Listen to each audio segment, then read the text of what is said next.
NCERT history class 9th नए साम्राज्य और राज्य। क्योंकि ये नई न्यू NCERT हम डिस्कस कर रहे हैं, तो उसमें जो 9th चैप्टर है नए साम्राज्य और राज्यों के बारे में है। अगर हम पुरानी ओल्ड NCERT में एक चैप्टर जो हमारा सेकंड वाला छूटा था, तो 8 चैप्टर तो हम कंप्लीट कर चुके हैं। अगर इसको 9 माने तो ये ओल्ड NCERT में पड़ता है व्यापारी, राजा और तीर्थयात्री। यानी जब हम इतिहास को जानने के सोर्स के रूप में बात करते हैं कि इतिहास को जानने का सोर्स क्या है हमारे पास, तो उसमें हम व्यापारियों का इतिहास, राजा का इतिहास और तीर्थयात्रियों के जो यात्रा वृत्तांत रहे हैं। कई सारे तीर्थयात्री भारत आए हैं और कुछ वस्तुएं हैं जो एक स्थान से दूसरे हैं, तो उनके आधार पर हम चीज़ों को जानने का प्रयास करते हैं। तो पहले हम न्यू NCERT वाले चैप्टर को डिस्कस करेंगे, फिर बीच में हम इसको भी थोड़ा सा डिस्कस करेंगे। तो चलिए हम स्टार्ट करते हैं अपना चैप्टर नए साम्राज्य, new empire and state. Arvind राजा बना। स्कूल में खेले जाने वाले नाटक में राजा की भूमिका अदा करने के लिए चुना गया। अरविंद एक बच्चा है। उसने सोचा कि वह शाही वेशभूषा में मूंछों पर दाव देते हुए रुपहले कागज में लिपटी हुई तलवार को शान से पकड़कर चहलकदमी करेगा। जरा सोचो उसे कितनी हैरानी हुई जब उसे बताया गया कि उसे बैठकर वीणा बजाना है ना। कौन वीणा बजाता था भारतीय इतिहास में? अगर हम प्राचीन भारतीय इतिहास में देखें तो एक शासक थे समुद्रगुप्त। ठीक है, समुद्रगुप्त ऐसे राजा थे जो वीणा बजाने के शौकीन थे, और उनके जो सिक्के पाए गए ना भाई, सिक्कों पर भी उन्हें वीणा बजाते हुए दिखाया गया है। और कविता पाठ करना, संगीतज्ञ राजा कौन हो सकता है वह, अरविंद सोचने लगा। तो ये एक कहानी, ये थीम देती है, और उसके बाद हम जानने का प्रयास करते हैं। अब जैसे है क्या बताती हैं प्रशस्तियां। प्रशस्ति का मतलब होता है प्रशंसा में लिखा गया। प्राचीन काल में देखो, राजा की प्रशंसा में काफी सारे जो कवि होते थे, लेखक होते थे, ठीक है, दरबारी होते थे, वो इतिहास लिखते थे, खासकर राजा के युद्धों का, है ना। और राजा की जो अच्छे काम करते थे राजा, और बुरे काम तो कोई लिखेगा नहीं, तो अच्छे काम ही लिखेगा। जैसे इस समय देखो सरकारें क्या कर रही हैं, अपने अपने बातें बता रही हैं कि नहीं हमने ये काम किया था, हमने वो काम किया था, और रागा भैया तो अपने में ही व्यस्त हैं।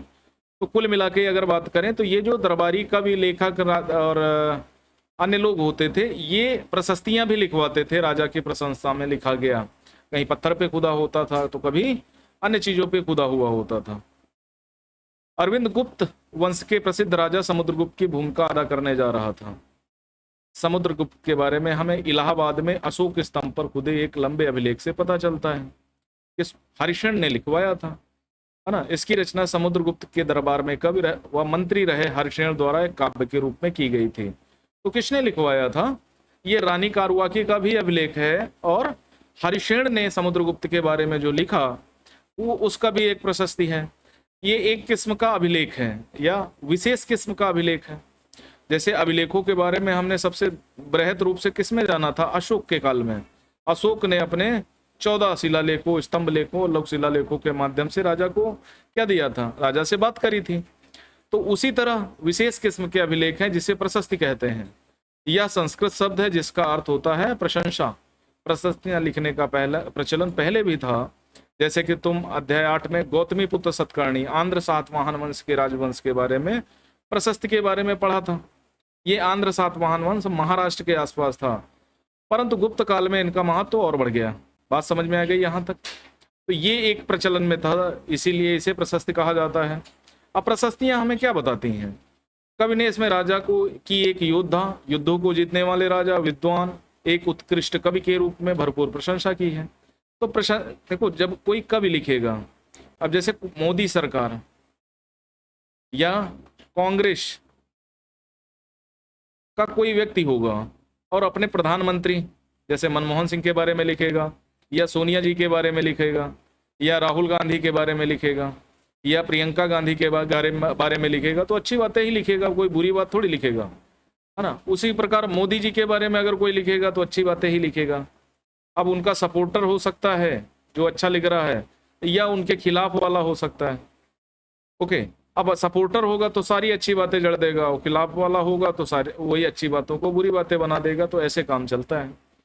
तो कोई अब जो आलोचक होता है, आलोचक का काम होता है आलोचना करना, लेकिन आलोचना तभी पूरी हो जाती है जब वो अच्छे कामों के बारे में भी बताए और बुरे कामों के बारे में भी बताए, दिन जाकर के उपसंहार करे। यानी एक समीक्षक के रूप में काम करना है, एक एनालिस्ट के रूप में।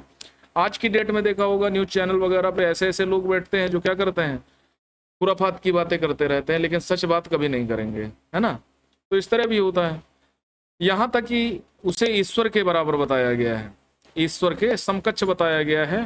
प्रीलिम्स में क्वेश्चन पूछा गया था कि किसको ईश्वर के समकक्ष बताया गया है ना।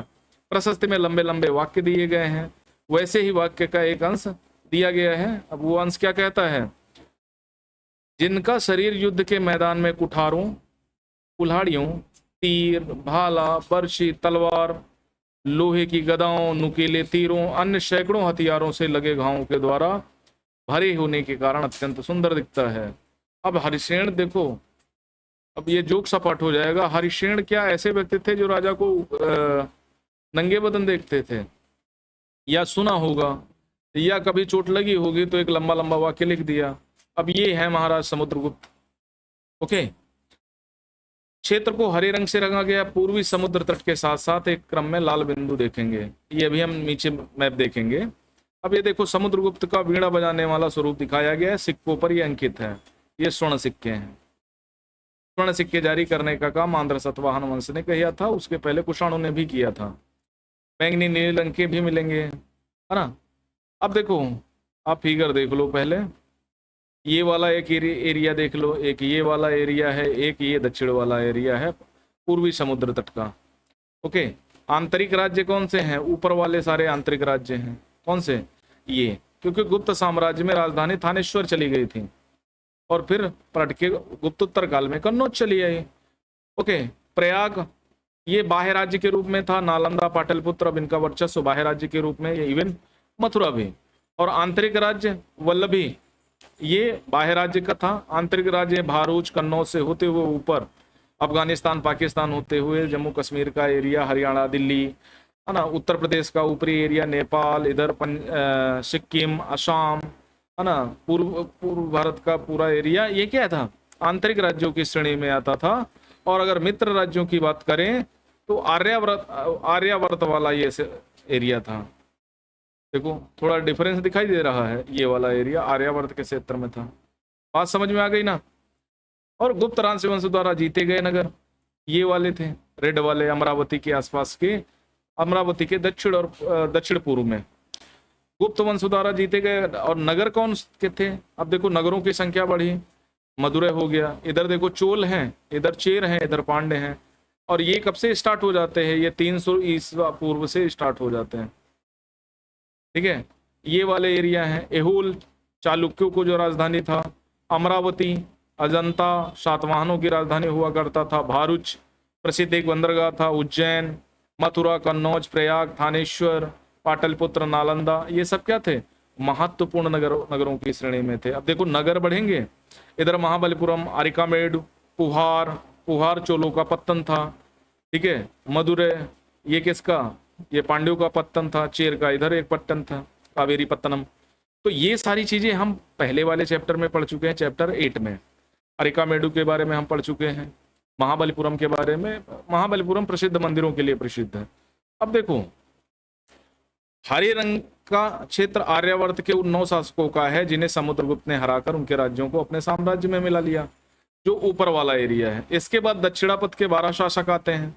इसमें कुछ की राजधानियों को दिखाने के लिए मानचित्र पर लाल बिंदु, यानी दक्षिण पूर्व, अमरावती के दक्षिण पूर्व में या पूर्वी साइड में देखो क्या हुआ, लाल बिंदु से जो दिए गए हैं, ये दक्षिणापथ के 12 शासक आते थे, है ना। अब देखो समुद्रगुप्त ने इन पर युद्ध किया, ये लोगों ने इन पे समर्पण कर दिया। समर्पण करने के बाद समुद्रगुप्त ने फिर इनके राज्य वापस लौटा दिए और स्वतंत्र शासन करने की अनुमति दे दी। पड़ोसी देशों के आंतरिक घेरा बैंगनी रंग से रंगा गया, इसमें असम, तटीय बंगाल, नेपाल, उत्तर पश्चिम में कई गढ़िया संघ आते थे। ये समुद्र के लिए उपहार लाते थे। उपहार का मतलब जब भी ये कभी मिलने आते थे तो बड़ा भारी भरकम जो सामान लेके आते थे और उनको दान देते थे। ये एक प्रकार का कर मान सकते हो। ओके, ये सिक्का है बीड़ा बजाने वाला, अन्य गुणों के बारे में दिखाया गया है। ये सिक्कों के इतिहास है। और उनकी आज्ञाओं का पालन करते थे, उनके दरबार में उपस्थित हुआ करते थे। बाह्य इलाके के शासक जिन्हें नीले रंग से रंगा गया है, संभवतः कुषाण वंश था, शक वंश के थे। इन्हें श्रीलंका के शासक भी थे। इन्होंने समुद्रगुप्त की अधीनता स्वीकार की और अपनी पुत्रियों का विवाह इनसे किया था। अब एक तो शादी होती थी नहीं तो कईयों शादी होती थी। तो ये सारी चीजें देख सकते हो, आपकी समझ में आ जाएगा। ठीक है। अब विक्रम संवत का आरंभ 58 ईसा पूर्व से प्रारंभ होने वाले विक्रम संवत को परंपरागत रूप से गुप्त राजा चंद्रगुप्त द्वितीय, जिन्हें विक्रमादित्य के नाम से जाना जाता है, जोड़ा जाता है। ऐसा कहा जाता है उन्होंने शकों पर विजय के प्रतीक के रूप में इस संवत की स्थापना की तथा विक्रमादित्य की उपाधि धारण की। पहले चंद्रगुप्त द्वितीय था, उसके बाद इसने जब शकों को हरा दिया तो ये विक्रमादित्य की उपाधि धारण कर लेता है। और गुप्त वंश की शुरुआत कौन करता है? श्रीगुप्त। ओके। अनेक प्रशस्तियां शासकों के पूर्वजों के बारे में बताती हैं। ठीक है। यह प्रशस्ति ही समुद्रगुप्त के प्रपितामह, पितामह यानी परदादा, दादा और पिता के और माता के बारे में बताती है। उनकी मां कुमार देवी लिच्छवी गणराज्य की कन्या थी और पिता चंद्रगुप्त गुप्त वंश के पहले शासक थे। इन्होंने महाराज जैसी बड़ी उपाधि धारण की। समुद्रगुप्त ने भी यह उपाधि धारण की। उनके दादा परदादा महाराज के रूप में ही उल्लेख है।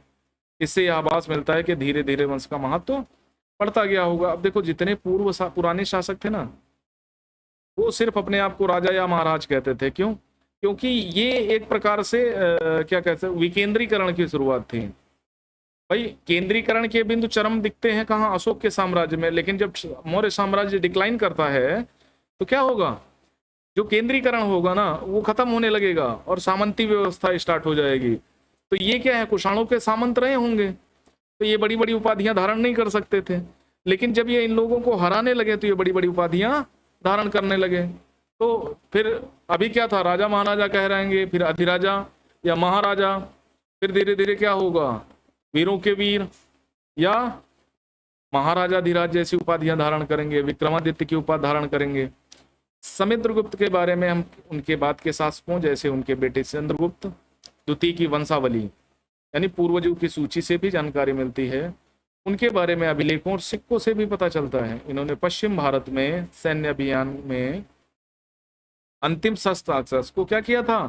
परास्त किया था। यानी समुद्रगुप्त का बेटा कौन है? चंद्रगुप्त द्वितीय विक्रमादित्य। ओके। बाद में ऐसा विश्वास किया जाने लगा उनका विद्वानों से भरा हुआ था। ठीक है। ये 10 में हम लास्ट चैप्टर में हम इसको डिस्कस कर लेंगे। हर्षवर्धन और हर्षचरित। अब हर्षवर्धन गुप्तोत्तर काल का है। जिस तरह गुप्त वंश के शासकों के बारे में अभिलेखों और सिक्कों से हमें जानकारी मिलती है, वैसे भी हम इनके बारे में भी जानकारी कर सकते हैं। माना यह जाता है हर्षवर्धन ने ही हर्षचरित की रचना करी थी। लेकिन क्या ऐसे ही है? ये जांच का विषय है। इसी तरह कुछ अन्य शासकों के बारे में या उनकी जीवनी से पता चलता है कि एक राजा हर्षवर्धन थे जिन्होंने करीब 1400 साल पहले शासन किया। तो अब है 2024 चल रहा है, तो 1400 का मतलब 600 ईस्वी के आसपास इन्होंने शासन किया होगा। इनके दरबारी कवि बाणभट्ट थे, है ना। बाणभट्ट ने संस्कृत में उनकी जीवनी हर्षचरित लिखी। हर्षवर्धन की वंशावली देते हुए उनके राजा बनने का वर्णन दिया गया है। चीनी यात्री ह्वेनसांग, जिसके बारे में तुमने अध्याय 8 में पढ़ा है, काफी समय हर्ष के दरबार में रहे, बहुत कुछ देखा और उसका वृत्तांत क्या किया? सीयूकी में कर दिया। हर्ष अपने पिता के बड़े बेटे नहीं थे। इनके बड़े भाई का कुछ और नाम था। ठीक है। पिता और बड़े भाई की मृत्यु हो जाने पर थानेश्वर के राजा बने थे। देखो, हुआ ये था कि हर्ष छोटे दूसरे नंबर के बेटे थे। इनकी एक बहन भी थी। ठीक है। और बंगाल के शासक ने उसके पति को मार डाला था। तो ये बहन भी कन्नौज और उसके आसपास का एरिया सब अपने अंडर में लेकर के इसी के साथ शासन करती थी। प्रभावती गुप्त जिसको बोलते हैं। अब देखो हुआ क्या, इसका जो बड़ा भाई ना पहले शासक बना, लेकिन इसके समय बंगाल के शासकों ने इस पर आक्रमण किया और ये डरकर भाग गया और अपनी पत्नी भी किसको दे दी? उन शासकों को दे दिया। फिर हर्षवर्धन ने क्या किया? उन शासकों से युद्ध किया और उसकी पत्नी से स्वयं शादी कर ली और ऐसे ही कन्नौज का शासक बन बैठा। ये थानेश्वर का राजा बनता है। कौन? अपने भाई की मृत्यु के बाद। उसके बहने कन्नौज के शासक थे। है ना, और बंगाल के शासक, ठीक है, पाल वंश था उस समय, मार डाला। हर्ष ने कन्नौज को अपने अधीन कर लिया और बंगाल पर आक्रमण कर दिया। मगध संभवतः बंगाल को जीतकर उन्हें पूर्व में जितनी सफलता मिली थी उतनी सफलता अन्य जगहों पर नहीं मिली। बात समझ में आई ना। अब बंगाल उस समय मगध की श्रेणी में था, तो आज भी क्या करेंगे हम, बंगाल वगैरह सब उसी में मानेंगे। उन्होंने नर्मदा नदी को पार कर दक्कन की ओर बढ़ने की कोशिश की, लेकिन क्या हुआ, चालुक्य नरेश पुलकेशिन द्वितीय ने उन्हें रोक दिया और हरा दिया। बात समझ में आई। ये हर्षवर्धन का इतिहास है। उसके बाद पल्लव आ जाएंगे, बहुत इंपॉर्टेंट है, चालुक्य और पुलकेशिन द्वितीय की प्रशस्तियां। इस काल में पल्लव और चालुक्य दक्षिण भारत के सबसे महत्वपूर्ण राजवंश हैं। पल्लवों को का राज्य उनकी राजधानी कांचीपुरम के आसपास के क्षेत्रों से लेकर कावेरी नदी के डेल्टा तक फैला था, जबकि चालुक्यों का राज्य कृष्णा राज्य और तुंगभद्रा नदियों के बीच स्थित था। इनके बीच में युद्ध हुआ। चालुक्यों की राजधानी क्या थी, ऐहोल थी, सबसे दक्षिण में है ये। यह एक प्रमुख व्यापारिक केंद्र भी था ऐहोल। धीरे धीरे यह धार्मिक केंद्र बन गया, यहाँ कई मंदिर हैं। पल्लव और चालुक्य एक दूसरे की सीमाओं का अतिक्रमण करते थे। मुख्य रूप से राजधानियों को निशाना बनाया जाता था जो समृद्ध शहर थे। अब समृद्ध शहर में क्यों निशाना बनाए जाएंगे भाई, समृद्ध शहर इसलिए निशाना बनाएंगे क्योंकि उन्हें जीत कर ही लाभ कमाया जा सकता है, माल उठाया जा सकता है। अगर उन्हें नहीं जीतेंगे तो क्या होगा, हम चाहे जितने जगहों पर आक्रमण कर लें, राजधानी नहीं हिला पाए तो कुछ नहीं कर पाया। आज नहीं तो कल राजधानी फिर जीते हुए क्षेत्र को वापस ले ही लेगी। तो इसीलिए क्या करते थे पुराने शासक, राजधानियों को घेर करके उनके महलों के अंदर जाकर के सभी को हत्याएं करते थे। पुलकेशिन द्वितीय सबसे प्रसिद्ध चालुक्य राजा थे। दरबारी कवि रवि कीर्ति था इनका, है ना। इसकी प्रसिद्ध प्रशस्ति से पता चलता है इनके बारे में, किसके, पुलकेशिन द्वितीय चालुक्य राजा। इनमें उनके पूर्वजों, खासतौर पर पिछली 4 पीढ़ियों के बारे में बताया गया है। पुलकेशिन द्वितीय को अपने चाचा से यह राज्य मिला था। समझ में आ गई बात। रवि कीर्ति के अनुसार उन्होंने पूर्व और पश्चिम दोनों समुद्र तटीय इलाकों में अभियान किया। किसने, पुलकेशिन द्वितीय महानतम राजाओं में से एक माना जाता है। अतिरिक्त उन्होंने हर्ष को भी आगे बढ़ने से रोका। हर्ष का मतलब हो आनंद, और कभी कहता है कि इस पराजय के बाद हर्ष नहीं रहा। ठीक है, पुलकेशिन द्वितीय ने पल्लव राजा के ऊपर भी आक्रमण किया, जिसे कांचीपुरम की दीवार के पीछे शरण लेनी पड़ी। सोचो कितना महानतम राजा हुआ होगा।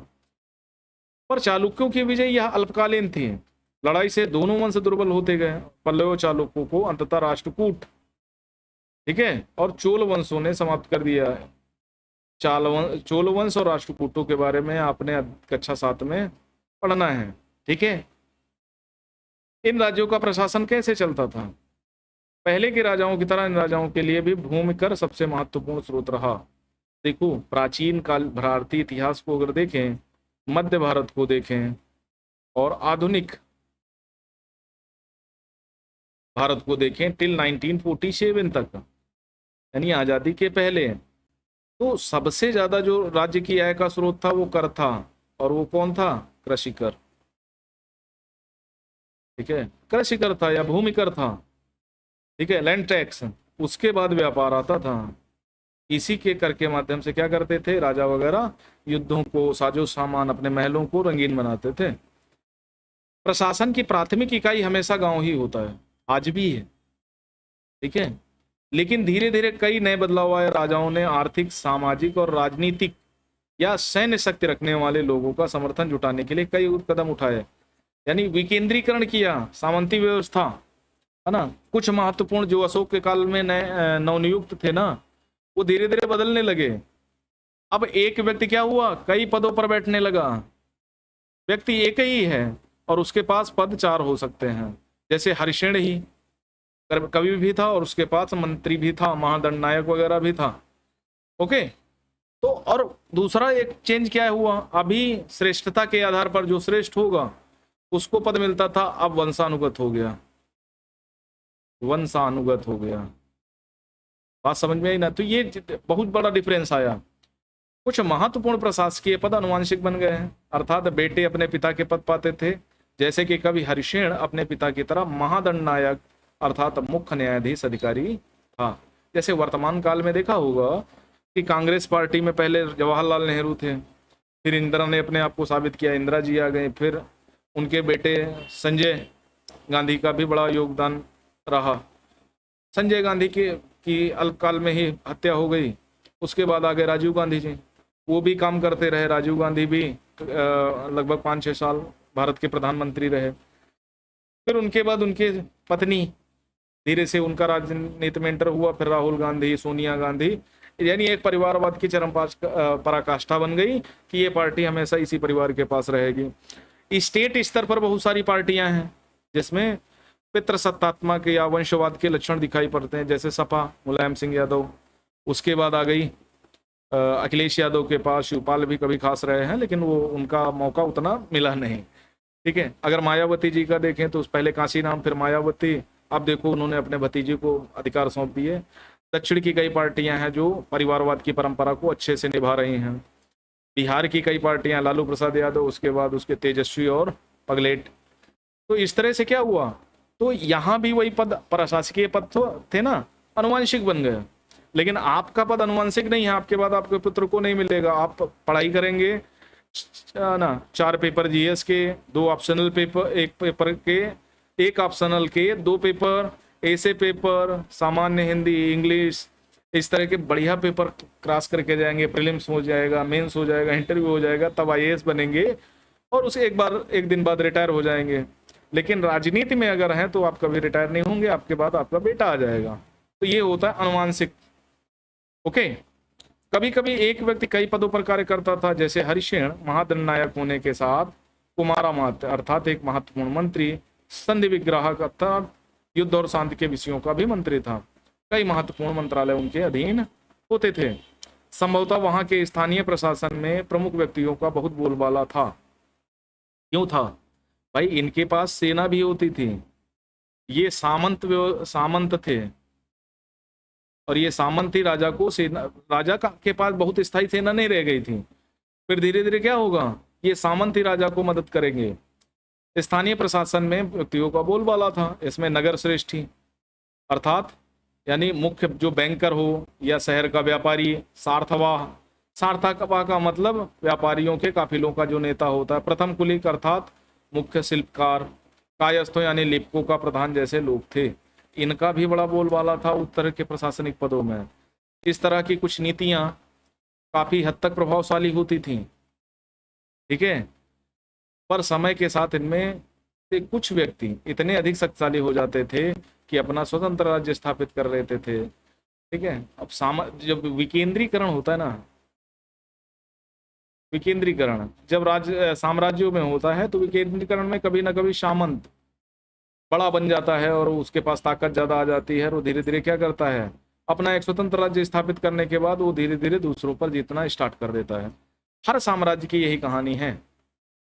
ठीक है, तो विकेंद्रीकरण जितना ज्यादा होगा वो दिक्कत होगी। लेकिन अगर डेमोक्रेसी, लोकतंत्र है, तो लोकतंत्र बिना विकेंद्रीकरण के काम नहीं चल सकता। केंद्र स्तर पर केंद्र सरकार, राज्य स्तर पर राज्य, और गांव स्तर पर पंचायती राज व्यवस्था होनी ही चाहिए। हालांकि हमारे यहाँ 73वें और 74वें संविधान संशोधन के माध्यम से क्या हुआ, 1992 में पंचायती राज की व्यवस्था की गई। एक नए प्रकार की सेना बनने लगी। कुछ राजा अभी भी पुराने राजाओं की तरह सुसंगठित सेना रखते थे, जिसमें हाथी था, रथ था, घुड़सवार था, पैदल सिपाही थे। पर इसके साथ साथ कुछ सेना नायक भी होते थे जो आवश्यकता पड़ने पर राजा को सैनिक सहायता दिया करते थे। ये सामंत थे, बड़े सामंत वगैरह थे। इन सेना नायकों को कोई नियमित वेतन नहीं दिया जाता था। वेतन देखो, जो राजा सेना रखता था ना, उसको तो नियमित वेतन मिलता था, लेकिन इन सामंतों की सेना को राजा वेतन नहीं देता था। बदले में इनको भूदान दे दिया जाता था। भूदान की प्रथा भी मौर्योत्तर काल से स्टार्ट हुई। ओके, अब भूदान देखो, सबसे पहले भूदान के जो आंध्र सातवाहन वंश में मिलते हैं, फिर धीरे धीरे गुप्त साम्राज्य में तो बहुत भूदान दिया जाने लगा, और इन भूदान से जो मिली रकम थी ना, उसी से सेना नायक और अपनी सेना का रखरखाव करता था। ओके, तो इसी तरह वो काम कर रहे थे। बदले में इनसे कुछ को भूमदान दिया जाता था। दी गई भूमि से ये कर वसूलते थे, जिसमें सेना घोड़ों की देखभाल करते थे। साथ ही वे इस युद्ध के लिए हथियार जुटाते थे। इस तरह के व्यक्ति को क्या कहते थे, सामंत कहलाते थे। जहां कहीं भी शासक दुर्लभ होते, ये सामंत क्या हो जाते, स्वतंत्र हो जाते थे। ये तो सीधी सी बात है। जहां देखेगा कि नहीं राजा साहब अब कमजोर हो गए हैं। और देखो सामंत क्या होता था ना, सामंत हो या गुलाम हो, काल में सिर्फ उसका जो एक ही व्यक्ति होता था जो जिसने उसको खरीदा है या जो उसको रखता था, उसके बेटों के प्रति उसकी कोई वफादारी नहीं होती थी। तो कभी कभी ये गुलाम ही क्या करते थे, राज्यों पर अधिकार कर लेते थे। जैसे इल्तुतमिश को देख लो, ठीक है। पल्लवों के अभिलेख में कई स्थानीय सभाओं की चर्चा है। इसमें एक था ब्राह्मण भूस्वामियों का संगठन, जिसे सभा कहते हैं। कौन थे? दक्षिण के ब्राह्मण भूस्वामी। ये सभाएं उप समितियों के जरिए सिंचाई, खेतीबाड़ी से जुड़े विभिन्न काम, सड़क निर्माण, स्थानीय मंदिरों की देखरेख का आदि का काम करते थे। पैसा कहाँ से लाते थे? व्यापार के जरिए लाते थे। ये कर भी मिलते था, भूदान जमीन भी मिलती थी। जिन इलाके के भूस्वामी ब्राह्मण नहीं थे, वहां उर नामक सभा, एक तो सभा, दूसरा उर, वो कौन थे? जहां ब्राह्मण भूस्वामी अधिकारी के रूप में। नगरम क्या था? एक व्यापारियों का संगठन का नाम था। संभवतः इन सभाओं पर धनी शक्तिशाली भूस्वामियों व्यापारियों का नियंत्रण था। हमेशा होता है, इनमें बहुत सी स्थानीय सभाएं शताब्दियों तक काम करती रही और ये अच्छा काम करती थी, ये कोई बुरा काम नहीं करते थे। बात समझ में आ जाइए।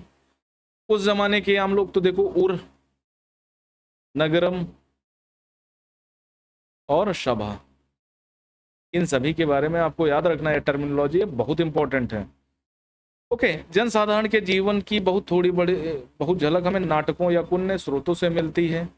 देखो कालिदास के जो नाटक है ना, उन्हीं के माध्यम से, या फिर कह सकते हो अर्थशास्त्र है, कुछ मेघदूतम वगैरह हैं, इनके माध्यम से जो जनसाधारण का इतिहास है ना, वही मिलता है। आप प्राचीन काल को पढ़ते आ रहे हो, आपने हाई स्कूल उसके पहले भी इतिहास वगैरह को पढ़ा होगा, आपने राजवंशों का इतिहास तो बहुत पढ़ा है, लेकिन आम लोगों का जनजीवन कैसा था उसके बारे में कभी कोई बात नहीं करता।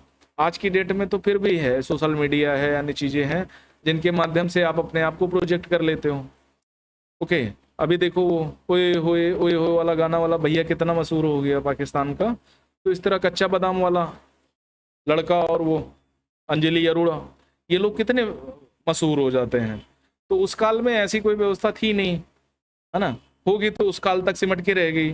और उस काल में जो नाटक वगैरह लिखते थे उन्हीं में थोड़ा बहुत जनसाधारण वगैरह का जिक्र होता था, वरना वो भी नहीं। और जो यानी 1947 से लेकर के अभी तक इतिहासकार रहे ना, वो जनसाधारण के इतिहास में कोई बहुत ज्यादा रुचि रखते भी नहीं थे। यूपीएससी में भी नहीं पूछा जाता था, ना पीएससी में पूछा जाता था। अब तो उसमें थोड़ा बहुत चेंज करके चीजें आने लगी हैं, वरना जनसाधारण क्या करता था इन कालों में, उसका कोई लिखित स्रोत नहीं है। अब बहुत सारे समाजवादी अर्थशास्त्री या मार्क्सवादी अर्थशास्त्री वो लिखने लगे हैं। कालिदास अपने नाटक में राजा दरबार के जीवन के चित्रण के लिए प्रसिद्ध है। ठीक है, राज दरबार के जीवन के लिए चित्रण करता है। उन नाटकों में रोचक बात यह है कि राजा अधिकांश ब्राह्मणों को संस्कृत बोलते हुए दिखाया गया है। ये इलीट क्लास थी। संस्कृत इस समय क्या थी? इलीट लैंग्वेज थी। इलीट क्लास लोग बोलते थे, राजा बोलते थे, है ना, उसके अधिकारी बोलते थे, ब्राह्मण वगैरह बोलते थे। अन्य लोग और महिलाएं प्राकृत बोलते हुए दिखाए गए हैं, है ना। प्राकृत जैसे वर्तमान में इंग्लिश है, यूपीएससी में इंग्लिश का बड़ा बोलबाला है, ठीक है, और हिंदी का बोलबाला कम है। और आज भी आप अगर हिंदी इंग्लिश में चयन करते हैं, अगर हिंदी बोलना चाहते हैं, तो आपको कुछ छोटा मान लिया जाता है। अब कभी कभी तो दुत्कार दिया जाता है। इंग्लिश जो 1 से 2% लोग बोलते हैं, उन्हें एलीट क्लास का माना जाता है कि भैया असली ज्ञानी यही है, चाहे वो सड़क छाप हो। देखो लैंग्वेज का रीजन ये होता है कि आप जिस माहौल में पैदा हुए होते हैं वो लैंग्वेज आपको आ जाती है, उसके लिए कोई विशेष मेहनत नहीं करनी पड़ती है। जैसे लंदन या यूरोप में पैदा हुआ खराब से खराब बच्चा अच्छी इंग्लिश बोलता है, और भारत में पैदा हुआ बच्चा, खासकर उत्तर भारत में, हिंदी अच्छी बोलता है, इंग्लिश उतनी अच्छी नहीं बोल पाता है। पढ़ने पे आ जाए तो इंग्लिश भी अच्छी सीख लेता है। तो लैंग्वेज क्या है ना कि एक कम्युनिकेशन का माध्यम है, वो कोई क्लास नहीं है। इंग्लिश बोलते हो तो भैया हाई क्लास है, और हिंदी बोलते हो तो लो क्लास है। भारत की भाषाओं के साथ हमेशा यही दुर्व्यवहार हुआ है। 1947 के वक्त लगा था कि नई चीजें बदलेंगी, लेकिन आज तक नहीं बदली। और बड़ा बड़ा जो साहित्य लिखा गया है ना, वो भी इंग्लिश में ही लिखा गया है। इसीलिए इंग्लिश वाले आगे निकल गए और हम पीछे के पीछे रह गए। ठीक है, उनका सबसे प्रसिद्ध नाटक अभिज्ञान शाकुंतलम है। इसमें राजा दुष्यंत और शकुंतला के प्रेम की कहानी है, और एक गरीब मछुआरे के साथ राज कर्मचारियों के दुर्व्यवहार की बात कही गई है। तो ये है, एक मछुआरे को अंगूठी मिली, मछुआरे को एक कीमती अंगूठी मिली। यह अंगूठी राजा ने शकुंतला को भेंट की थी, पर दुर्घटनावश एक मछली निगल गई। जब मछुआरे इस अंगूठी को लेकर राजमहल पहुंचा तो द्वारपाल ने उस पर चोरी का आरोप लगाया, और मुख्य पुलिस अधिकारी भी बुरी तरह से पेश आया। ओके, राजा उस अंगूठी को देखकर बहुत खुश हुए। उन्होंने मछुआरे को इनाम दिया। पुलिस वाला द्वारपाल मछुआरे से इनाम का कुछ हिस्सा हड़पने के लिए उसके साथ शराब खाने तक चल पड़े। अब सोचो, शराब है ना, शराब वाले हाल में दिल्ली के मालिक भी अंदर हो गए थे। अब 2 जून तक बाहर है, थोड़ा चुनाव प्रचार कर लेंगे, हार अपनी देख लेंगे। ओके, तो शराब खाने चल पड़े। अब इसका मतलब शराब खाने भी हुआ करते थे। अब ज्ञान शाकुंतलम से हमें ये पता चलता है, कालिदास जी लिखते हैं। बात समझ में आ गई ना? तो ये चीजें होती थी। आज अगर किसी गरीब आदमी को कुछ मिलता है और वह पुलिस में खबर करता है तो उसके साथ क्या इसी तरह का बर्ताव किया जाता है? आज उतना तो खराब नहीं, लेकिन हाँ, खराब व्यवहार किया जाता है। कहीं चोरी करके तो नहीं लाया, कभी कुछ हुआ नहीं, इसीलिए लोग डरते भी हैं। एक प्रसिद्ध व्यक्ति का नाम बताओ जिसने प्राकृत में उपदेश दिए, और एक राजा का नाम बताओ जिसने प्राकृत में अपने अभिलेख लिखवाए। अब देखो, प्राकृत में अशोक ने भी अभिलेख लिखवाया, प्राकृत में उपदेश महात्मा बुद्ध ने दिए, लेखन की भाषा उनकी पाली थी। अब इस समय चीनी अर्थशास्त्री फिएन सांग ध्यान से उन लोगों की दुर्गत पर भी जिन्हें ऊंचे और शक्तिशाली लोग अछूत मानते थे, यानी वर्तमान में शेड्यूल ट्राइब्स और शेड्यूल कास्ट, इन्हें अछूत माना जाता था। कई प्रकार की जातियां हैं। आपने आर्टिकल 14 पढ़ी होगी, आर्टिकल 15 भी पढ़ी होगी, देखा होगा। ठीक है, 14 से 18 समानता का अधिकार दिया गया है, लेकिन भारत में कितनी समानता है ये आप सब जानते हैं। इसके अलावा आर्टिकल 14 एक मूवी आई थी, उसको देख सकते हैं। और भी साउथ की बहुत सारी मूवी आई हैं इस सोशल या इनटचेबिलिटी पे और असमानता पे। कई सारी मूवियाँ हैं जिनको आपको देखना चाहिए, बहुत सारा सीखने को मिलता है।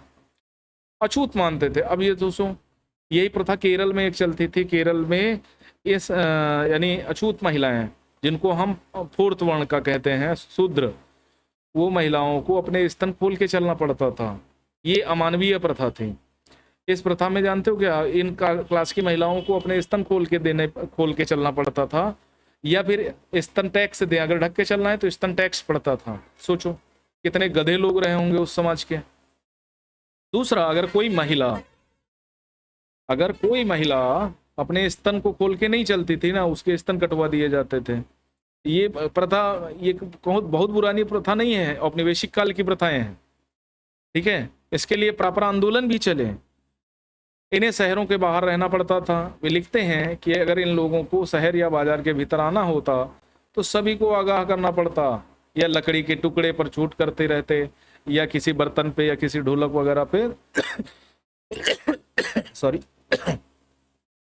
यह आवाज सुनकर लोग सतर्क होकर अपने को छू जाने या किसी प्रकार के संपर्क से बचते थे। यहां तक कि जानते हो क्या था कि इनकी जो परछाई है ना, उसको भी छूने से लोग डरते थे। और वैदिक काल में तो इतना भयंकर वर्णन किया गया है कि अगर ये वैदिक कालीन ग्रंथों को सुन लेते थे तो इनके कान में जो है लोहा भर दिया जाता था गला करके। सोचो, ये अमानवीय। हम इस समय अपने आप को सभ्य मानते थे। एक जगह बाणभट्ट द्वारा अभियान पर निकली राजा की सेना का बड़ा सजीव वर्णन किया गया है। अब देखो क्या हुआ। राजा बड़ी मात्रा में साजो सामान लेकर यात्रा करते थे। आज भी आप यात्रा करते होगे तो कुछ जरूरत के सामान तो लेते ही होगे, बाकी सारी चीजें आप वहां मिल जाएंगी। आज अपना लैपटॉप, मोबाइल, सबसे मशहूर तो चीज है चार्जर। बीबी भूल जाएंगे लोग, मोबाइल नहीं भूलेंगे। चार्जर, ओके, ईयरफोन या हेडफोन, ईयरफोन, या आज वो नए नए यंत्र आ गए हैं उनको। तो इस तरह की चीजें आप लेके चलते हो, ये आपके जरूरी सामान में है। तो राजा साहब जब बड़ी मात्रा में साजो सामान लेकर यात्रा करते थे तो क्यों, एक जगह से दूसरी जगह जाएंगे तो क्या क्या ले जाते थे? हथियारों के अतिरिक्त रोजमर्रा के उपयोग आने वाली चीजें, जैसे बर्तन, असबाब, जिसमें सोने के पायदान भी शामिल थे। सोने के पायदान होते थे, खाने पीने का सामान, बकरी, हिरण, खरगोश, सब्जियां, मसाले, विभिन्न प्रकार की चीजें शामिल होती थी। ये सारी चीजें ठेले गाड़ियों, ऊँटों, हाथियों जैसे सामान ढोने वाले जानवरों को पीठ पर लाद कर ले जाती थी। आज क्या कर लोगे, ट्रक कर लोगे, मिनी ट्रक कर लोगे, ऑटो कर लोगे, तो इस तरह से लेकर ट्राली कर लोगे, ओके, या ट्रेन से ला सकते हो, जहाज से भी ला सकते हो भैया। तो इस तरह की सामान्य क्या करते थे, इन जो उस समय व्यवस्था थी उसी हिसाब से चलेंगे राजा जी। इस विशाल सेना के साथ साथ संगीतकार नगाड़े बजाते हुए, बिगुल तुराही बजाते हुए चलते थे। अब देखो करना होता क्या था, रास्ते में पड़ने वाले गांव वालों को राजा का सत्कार करना पड़ता था। जैसे आज की डेट में देखो वो चल रही है ना सभाएं, जनसभा जिसको बोलते हैं, चुनाव के समय जनसभा बहुत होती हैं। तो कोई भी सांसद जी क्या होते, बड़े चौराहे पे जाते हैं, वहाँ माला वगैरह फूल पहनते हैं, कुछ खास लोगों से मिलते हैं, निकल जाते हैं। खास लोग गांव वालों को समझाते हैं कि भैया साहब आए थे, साहब निकल गए, आपका काम जल्दी हो जाएगा, और होता वो 10 साल नहीं। तो गरीब आदमी इसी तरह पिसता रहता है, वोट डालाता है, उसके लिए क्या है, उत्सव के समान है। और वोट जो भी लोग डालते हैं भैया, सरकार अच्छी चुननी चाहिए। हम हमेशा कहते हैं इस बार सरकार तो अच्छी काम कर रही है उत्तर प्रदेश की। हमारे दिल्ली वाले तो भैया दिल्ली हिला गए, देखो क्या निकलता है, क्या सही क्या गलत समझ में नहीं आता कभी कभी, कि क्या भ्रष्टाचार हुआ है कि नहीं हुआ है। न्यूज चैनल वाले अपना रोना रोते रहते हैं, अरविंद केजरीवाल अपना, उनकी पत्नी अपना, और पत्नी तो बताती हैं कि अपने आपके भाई केजरीवाल जी क्या हैं, शेर हैं, शेर के बच्चे हैं। हम तो कुछ और ही समझ रहे थे। बात समझ में आ गई यहाँ तक। रास्ते में पड़ने वाले गांव वालों को उनका सत्कार करना पड़ता था, वे दही गुड़ फूलों को उपहार लाते थे, जानवरों को चारा भी देते थे, राजा से भी मिलना चाहते थे ताकि अपनी शिकायत या अनुरोध उनके सामने रख सकें। पर ये सेनाएं अपने पीछे विनाश विध्वंस की निशानी छोड़ जाती थीं। कैसे भाई, सेना जिस जगहों से जाएगी तो ऐसा थोड़ी रास्ते से जाएगी, हो सकता है रास्ता ना हो, खेत वगैरह मजाते हुए, झोपड़ियां जलाते हुए निकलती थी, विनाश छोड़ जाती थी। अक्सर गांव वालों की झोपड़ियां हाथी कुचल डालते थे, व्यापारियों के काफिले से जुटे बैल, है ना, हलचल भरे माहौल से डरकर भाग खड़े होते थे। बाणभट्ट लिखते हैं पूरी दुनिया धूल की गर्त में डूब जाती थी। अब ये अगर आपसे पूछ दिया जाए कि बाणभट्ट का कथन है कि पूरी दुनिया क्या होती थी, धूल के गर्त से डूब जाती थी, है ना, इसकी समीक्षा करिए तो आप इसी तरह की चीजें बता सकते हैं। बाणभट्ट ने हर्षचरित लिखा है, ये हर्ष सम्राट हर्षवर्धन की जीवनी है। तो इस तरह से क्या होता था, इस तरह से दिक्कतें पैदा होती थी। हर्षवर्धन की सेना अगले हफ्ते तुम्हारे गांव वाले, भैया मत आओ भैया हर्षवर्धन, नहीं हमारा गांव बर्बाद हो जाएगा। प्रशस्ति आप पता ही है, आर्यावर्त पता ही है, दक्षिणापद भी पता है, वंशावली पता है, आनुवांशिक पता है, पदाधिकारी सामंत सभा और नगरम सभी पता है। हरिशेन ने गौतमी पुत्र सतकर्णी की प्रशंसा में प्रशस्ति लिखी। क्या ऐसा है? हरिशेन भैया समुद्रगुप्त की लिखते हैं, आर्यावर्त के शासक समुद्रगुप्त के लिए भेंट लाते थे। एक तो समुद्र आर्यावर्त के नहीं लाते थे, पूर्वी भारत के लोग लाते थे। आर्यावर्त तो इसका आंतरिक राज्य था। दक्षिणापथ के 12 शासक थे, सही है। गुप्त शासकों के नियंत्रण को 2 महत्वपूर्ण केंद्र तक्षशिला और मदुरै थे। मदुरै में नियंत्रण नहीं था भाई, तक्षशिला तो है, मदुरै में नहीं था। मदुरै में वही पांड्य वगैरह थे और वो पांड्य संभाल लेते थे। उसके बाद राष्ट्रकूट वगैरह आ गए जो पांड्य तक पहुंच गए। तो होल पल्लवों की राजधानी थी, सही बात है। दक्षिण भारत में स्थानीय सभाएं सदियों तक काम करती रहीं, हाँ कई वर्षों तक काम करती रहीं बेटे। ऐसे 3 लेखकों के नाम बताओ जिन्होंने हर्षवर्धन के बारे में लिखा। हेनसांग ने लिखा, बाणभट्ट ने तो लिखा ही है, और वो क्या था उसका बेटे ने भी लिखा है। इस युग में सैन्य संगठन में क्या बदलाव आया है? अब स्थायी सेना के साथ साथ सामंती सेना भी हो गई। इस काल की प्रशासनिक व्यवस्था में तुम्हें क्या नई चीजें दिखने मिलती हैं? प्रशासनिक व्यवस्था में बहुत सारे बदलाव आए हैं। एक तो वंशानुगत हो गया, जो अभी तक क्या था, योग्यता श्रेष्ठता के आधार पर चुनाव होता था, वंशानुगत हो गया। एक पद पे एक व्यक्ति होता था, अब कई पदों पर एक व्यक्ति होने लगा, तो ये चेंज आया। तुम्हें क्या लगता है समुद्रगुप्त की भूमिका अदा करने के लिए अरविंद को क्या करना पड़ेगा? वही जो समुद्रगुप्त करते थे। क्या प्रशस्तियों को पढ़कर आम लोग समझ लेते होंगे अपने उत्तर का? देखो प्रशस्तियां समझ में नहीं आएंगी, या तो प्राकृत में होंगी या संस्कृत में। अगर वो भाषा आती है तो समझ जाओगे, नहीं आती तो दिक्कत है। तुम्हें अपनी वंशावली बतानी है तो अपने दादा परदादा परदादा दादा पिताजी इनके बारे में बताओ, चार्ट बना लो। आज युद्ध एक साथ जनसाधारण पर किस पर? महंगाई। युद्ध का जनसाधारण पर सर्वाधिक असर महंगाई है। बात समझ में आ गई ना। अगला जो हम चैप्टर की ये तो पूरा हो गया, ये न्यू एनसीईआरटी का 9th चैप्टर थे, नए साम्राज्यों एवं राज्यों के बारे में। अब जो ओल्ड एनसीईआरटी है उसमें देखो व्यापारियों के बारे में जानकारी, काले पालिश वाले बर्तनों के बारे में पढ़ा है। दक्षिण भारत सोना मसाले खासतौर पर काले मिर्च कीमती पत्थर के लिए प्रसिद्ध था। रोमन साम्राज्य में इसकी मांग थी, इसे काले सोने के नाम से बुलाया जाता था। ये सारी चीजें हम पढ़ चुके हैं। व्यापार अच्छा चल रहा था। समुद्र तटों से लगे राज्य, अब ये देखो इसमें चीजें हैं जो आपको समझना चाहिए। दक्षिण पश्चिमी मानसून के साथ चलना पसंद करते थे, ये भी हम सारी चीजें पढ़ चुके हैं। उसके अलावा उपमहाद्वीप के दक्षिण भाग का बड़ा तटीय प्रदेश है। उपमहाद्वीप बहुत से पठार पहाड़ नदी के मैदान हैं। यहाँ जैसे मूवेंदार की चर्चा की गई है संगम कविताओं में। यह एक तमिल शब्द है जिसका अर्थ है तीन मुखिया। इसका प्रयोग 3 शासक परिवारों के लिए किया जाता है, वही चूल चोर और पांड्यों के बारे में, है ना। लगभग 300 ईसा पूर्व ये अस्तित्व में थे, है ना। ये काफी शक्तिशाली भी माने जाते थे, सत्ता के केंद्र थे। अब देखो चोलों का जो पतन था पुहार या कावेरी पत्तनम था, ठीक है। चोल कहाँ थे? ऊपर, और पांडे दक्षिण की तरफ, तमिलनाडु वाला एरिया, मदुरै इनकी राजधानी थी। और एक अंदरूनी एक वो हिस्सा, दोनों प्रकार के हिस्से थे। ये मुखिया लोगों को नियमित कर की बजाय उपहारों की मांग करते थे, उपहारों के माध्यम से ये सारी चीजें मंगाते थे। ये पिछली क्लासेज में हम पढ़ लिया। गौतमी पुत्र के बारे में भी हमने पढ़ लिया। रेशम मार की कहानी हमने देख ली। ये सब पिछली क्लासेज में हमें प्राप्त हो जाएगा। बात समझ में आ गई ना। बौद्ध वगैरह के बारे में हम सब देख चुके हैं। तीर्थयात्रियों की जिज्ञासा, अब तीर्थयात्रियों की जिज्ञासा, इस तीर्थयात्री स्त्री पुरुष होते थे जो प्रार्थना के लिए एक स्थान पर यात्रा किया करते थे। व्यापारी काफिले और जहाजों पर दूर दूर तक जाया करते थे। बहुत सारे तीर्थयात्री भी उनके साथ जाया करते थे। ये सब हम देख चुके हैं। हियन सांग चीन वापस कैसे लौटा, बहुत टाइम लगा। नालंदा शिक्षा का विशिष्ट केंद्र, बहुत महानतम बौद्ध शिक्षा केंद्र था, ठीक है। भक्ति की शुरुआत देखो कब हुई। इन्हीं देवी देवताओं की पूजा का चलन शुरू हुआ। बाद में हिंदू धर्म की प्रमुख पहचान बन गई। शिव विष्णु दुर्गा जैसे देवी देवताएं सामने आने लगे। वाहरा के रूप में विष्णु एरण मध्य प्रदेश में एक शानदार मूर्ति बनी हुई है, ये देखो, ठीक है। पूजा भक्ति परंपरा के माध्यम से की जाती थी, है ना। उस समय काफी लोकप्रिय परंपरा बन गई। देवी देवता के प्रति श्रद्धा को ही भक्ति कहा जाता था। भक्त का पथ सबके लिए खुला, चाहे धनी हो गरीब हो, ऊंची जाति का नीची जाति का, स्त्री हो या पुरुष। और सबसे पवित्र ग्रंथ जो हमारा भगवत गीता है ना, उसमें भक्ति मार्ग की चर्चा की गई है। जब भगवत गीता में महाभारत का एक चीज आती है जहां भगवान कृष्ण अपने भक्त अर्जुन को सभी धर्मों को छोड़कर उनकी शरण में आने का उपदेश देते हैं, और केवल कृष्ण ही अर्जुन को सारी बुराइयों से मुक्त दिला सकते हैं।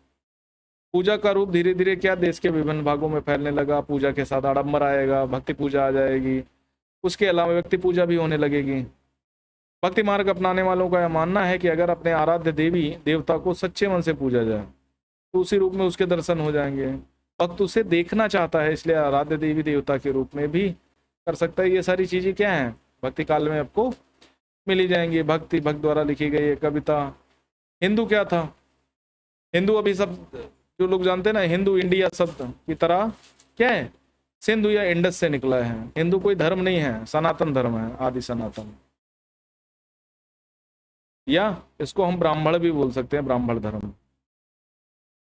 अब अरबों और यूनानियों द्वारा उपयोग किया जाता था। ये जो सिंधु के पूर्व में रहते, यही शब्द उनके धार्मिक विश्वास सांस्कृतिक परंपराओं के लिए भी प्रयुक्त होने लगा। तो ऐसे हिंदू और हिंदू, है ना। तो इस तरह से चीजें हैं। आई बात समझ में? नए राज्य और साम्राज्य, ये वाला चैप्टर हम अभी पढ़ चुके हैं। तो इस तरह से चीज़ों को करना है। आज के लिए इतना ही। Thank you very much. और अगर आप नए हैं तो चैनल को सब्सक्राइब करके जाना, वीडियोज को लाइक करके जाना, और ज़्यादा से ज़्यादा लोग पूरे वीडियो देखा करें भाई, ठीक है। तो आज के लिए इतना ही छोड़ते हैं, मिलते हैं कल नेक्स्ट क्लास में। धन्यवाद।